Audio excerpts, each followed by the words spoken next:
మాట వేరు, మనసు వేరు. విజయమే జీవితము కాదు. ఓడిపోవటం అంటే అన్ని కోల్పోవడము కాదు.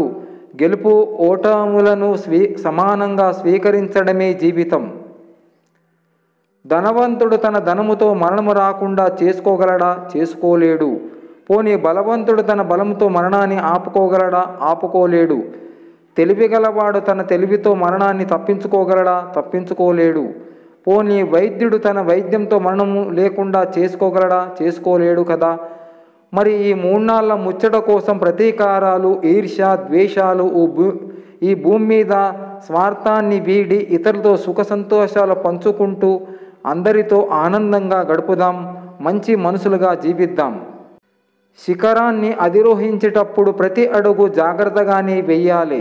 ఎందుకంటే ఒక్క తప్పటడుగు నిన్ను పాతాళానికి దిగదార్చవచ్చు. జయాపజయాల పట్ల మమకారాసక్తి విడిచి నీ కర్తవ్య నిర్వహణలో స్థిరంగా ఉండు. ఈ సమత్వ బుద్ధియే యోగం అనబడుతుంది.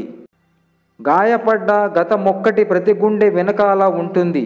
కాకపోతే కొందరు వర్షించే మేఘం లాంటి కళ్ళల్లో ప్రదర్శిస్తే మరికొందరు చిరునవ్వులో దాచుకుంటారు. జీవితం నీదైనప్పుడు దానికోసం చేయాల్సిన కష్టం కూడా నీదే. ఓడినా గెలిచినా కష్టపడటం మాత్రం ఆపకు. నీ కష్టం ఇప్పుడు నీకు గెలుపును ఇవ్వలేకపోవచ్చు, కానీ ఎప్పుడో ఒకప్పుడు ఆ గెలుపుని నీకు పక్కాగా పరిచయం చేస్తుంది. మెదడులో ఒక ఆలోచన పుట్టి అది మనస్సు నమ్మగలిగితే దానిని ఖచ్చితంగా సాధించగలరు. జీవితం ఒక గెలుపు ఓటముల ఒక ఆట. కష్టం రెడ్ సిగ్నల్ లాంటిది, చాలాసేపు ఉంటుంది. ఓపికగా అది ముగిసేదాకా ఎదురు చూడాల్సిందే. సుఖం గ్రీన్ సిగ్నల్ లాంటిది, కొద్దిసేపే ఉంటుంది, కానీ తర్వాత హుషారుగా ముందుకు దూసుకుపోవచ్చు. సామాన్య జనములోకి ఎంతగా చదువు సంధ్యలు చొచ్చుకుపోతాయో అంతగా ఆ దేశం అభివృద్ధికి చెందుతుంది. ప్రయత్నం ఎప్పటికీ వృధా కాదు. వైఫల్యం శాశ్వతంగా ఉండదు. కొన్నిసార్లు చిన్న ప్రయత్నం నీకు ఉన్నత స్థానాన్ని కల్పిస్తుంది. ఎవరిని ఆశించవద్దు అని అనుకుంటూ ఉంటాం, కానీ మనం ఎక్కువగా ఇష్టపడిన వాళ్ళ నుండి మనకు తెలియకుండానే ఎంతో కొంత ఆశిస్తూ ఉంటాం. ఇది నిజమే కదా. చాలా ఎక్కువగా ఎవరిని నమ్మరాదు. చాలా ఎక్కువగా ఎవరిని ప్రేమించరాదు. చాలా ఎక్కువగా ఎవరి మీద ఆశ పెట్టుకోరాదు. ఎందుకంటే ఈ చాలా ఎక్కువ అనేది మిమ్మల్ని ఇంకా ఎక్కువగా బాధ పెట్టవచ్చు.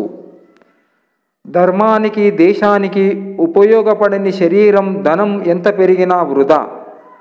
పదే పదే ప్రార్థించడం కన్నా పరోపకారానికి కొంత సమయం కేటాయించడం మిన్న. విజయం సాధించడానికి అందమైన ముఖం, హిరోచిత శరీరం ఉండవలసిన అవసరం లేదు. కావలసినవి పుణ్యం కలిగిన మేధస్సు, దానిని ఉపయోగించుకునే సామర్థ్యం. అందమైనదే ఆశ పెడుతుంది, ఇష్టమైనదే కష్టపెడుతుంది. మూర్ఖులతో వాదించడం మృతదేహానికి వైద్యం చేయడం లాంటిది. మృతదేహం వైద్యానికి ఎలా స్పందించదో అలానే మూర్ఖులు కూడా తన మాట వినాలని అంటారు.